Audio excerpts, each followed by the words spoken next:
Alright, welcome back, ladies and gentlemen, to another video. I hope you're all having a wonderful day. Today we'll be going over the most impactful rookies in the AFC going into the 2023 NFL season. We got Johnson, we got Will Anderson, Dalton Kincaid. Without further ado, let's get right into it. Alright, starting off with the Las Vegas Raiders. I could have went Wilson, the first round pick from Texas Tech. The guy's a beast, but he's got to be splitting reps with Chandler Jones and Crosby. So I went with Aiden O'Connell, obviously Jimmy Garoppolo starting over him. But let's be real, Jimmy Garoppolo's probably gonna get hurt early in the season. If not, he'll get hurt like middle of the season. He's gonna get hurt during the season. That's what he does, you know. Jimmy Garoppolo gets hurt every season. So Aiden O'Connell is gonna be the guy to take over, not only for this year but for the future. Hopefully, he can show the Raiders fans that he is their franchise guy. Los Angeles Chargers, I got Quentin Johnson from TCU.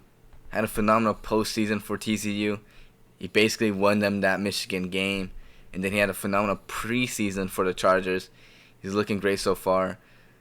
He's going to be the third receiver on the depth chart. You got Mike Williams, Keenan Allen, Johnson, Joshua Palmer. So the receiver core is pretty legit over there. What makes Johnson so great, though, is that he has the height and the length.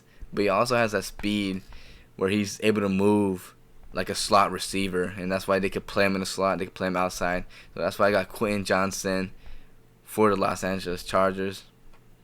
Denver Broncos, I got Drew Sanders. This guy was the top-ranked linebacker out of the draft. He has some competition to beat out. I believe he will do that. Denver Broncos do need a middle linebacker. Drew Sanders is that traditional linebacker. I think he will beat those guys out, and he's going to be their franchise middle linebacker. Kansas City Chiefs, I went with Rice. Rice is their second-round pick for the Kansas City Chiefs. But if you look at that receiving room, not really anyone too impressive in it. You got Tony, who's more of a gadget guy, but he's a playmaker. You know, he can do stuff with the ball. But he's also injury-prone. And then you got Justin Ross, who was Trevor Lawrence's guy in Clemson back in college. He went undrafted because he had a spinal injury coming out of college. You know, the doctor said it's very dangerous for him to be playing football, and if he gets hurt in the back again, it might be life damage. I guess that's what it is, because it's not gonna like kill him or anything like that. It's just gonna be an injury that sticks with him for the rest of his life. And that's really it for that receiver core. You got Valdez Scantling, the speedy receiver, but he has inconsistent hands. So Rice should easily take over that number one receiver role. I mean, Kelsey's the number one receiver, to be honest, even though he's a tight end. So he's really number two for Rice. All right, Tennessee Titans, we went with Peter Skoronski. Peter Skoronski was the number one ranked tackle coming out of the draft. Titans were able to snatch him up. It was a great pick by the Titans.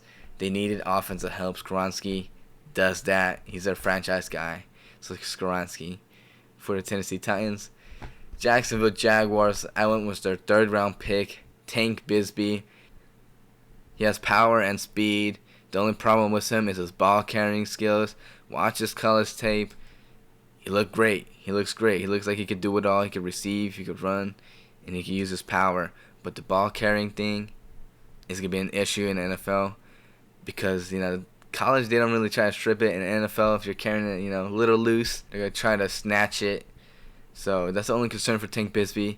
He's going to have a decent role in that offense. They're going to use ETN a lot, and then Tank Bigsby is going to be that second guy.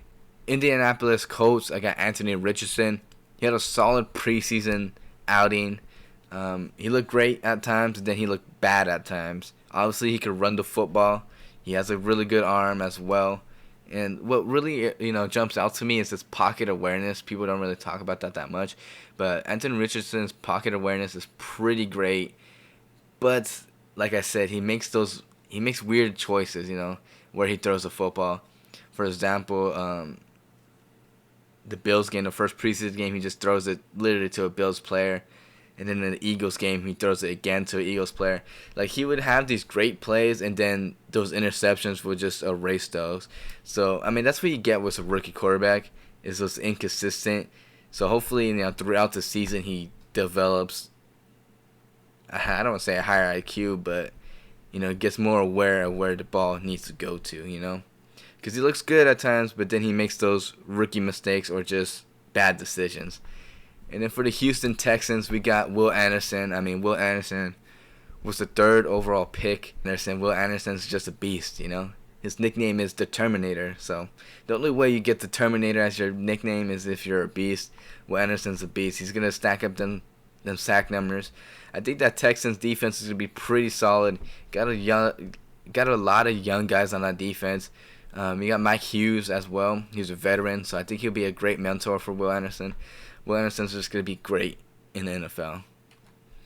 Pittsburgh Steelers, I went with Darnell Washington. Darnell Washington is a blocking tight end, but he's also huge in his size, huge hands, makes spectacular catches. I mean, we saw that at the combine. He's great after the catch, physical runner. He's just versatile, He's just versatile. He can block and he can make plays after the catch, dude. I was gonna go with the 1st-round pick with Jones, but he's battling for the starting position, and he said he's okay with coming off the bench right now or just battling it out, letting him learn the NFL ropes. So Darnell Washington's the guy I picked because he's versatile and he is gonna get some reps. He's gonna help them run the football. He's gonna help them Pickett get those easy yardage with him. Baltimore Ravens, that one's a no-brainer. Zay Flowers, one of the top receivers out of this draft. Adding him was Lamar Jackson. He's basically like Hollywood Brown, except I think he's just better. He can do everything. Hollywood Brown's more of just a vertical guy. Zay Flowers could go in the slot, do those gadget plays. He could go inside the numbers, outside the numbers. Cincinnati Bengals, Jordan Battle. He's going to be starting. He's a great pick for the Bengals.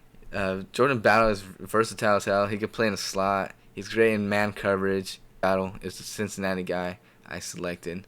Cleveland Browns, I went with Mitchell.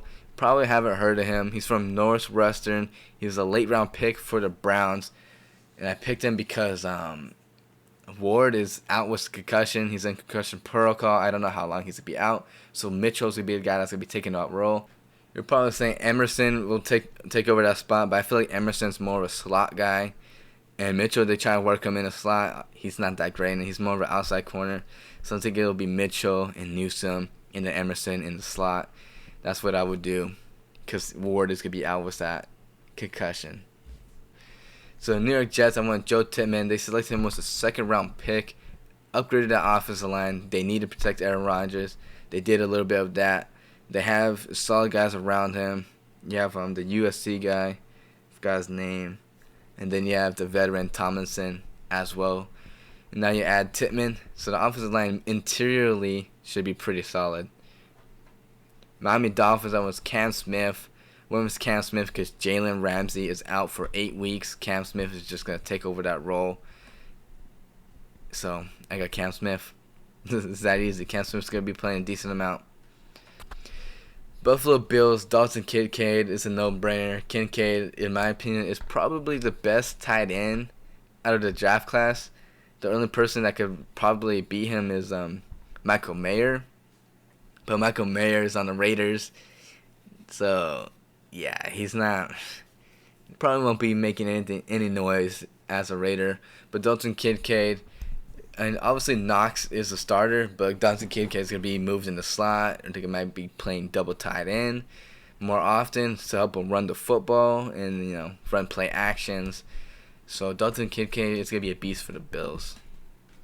New England Patriots, I got Keon White. Keon White's a beast, dude. He's just a straight-up beast. He was supposed to go in the 1st round, but ended up going mid-second. In my opinion, he's an outside linebacker. He's a little bit bigger, but he's athletic enough to be able to hang. And the New England Patriots have him lined up in the interior, like the D lineman, which is all right because he's good and the guy's great. But I would have him outside linebacker. Have him with Judon on the other side. I think that'll be a phenomenal pairing right there. Judon and Keon White will be phenomenal to watch. And he had a great preseason game. The first one he had, that was a great one. Keon White's a beast. So That's what I got. So let me know in the comments if you agree with the rookies that I selected for the teams. If you don't, let me know in the comments who you got for that team. And I hope you guys have a wonderful day. I'll see you guys in the next one. Peace.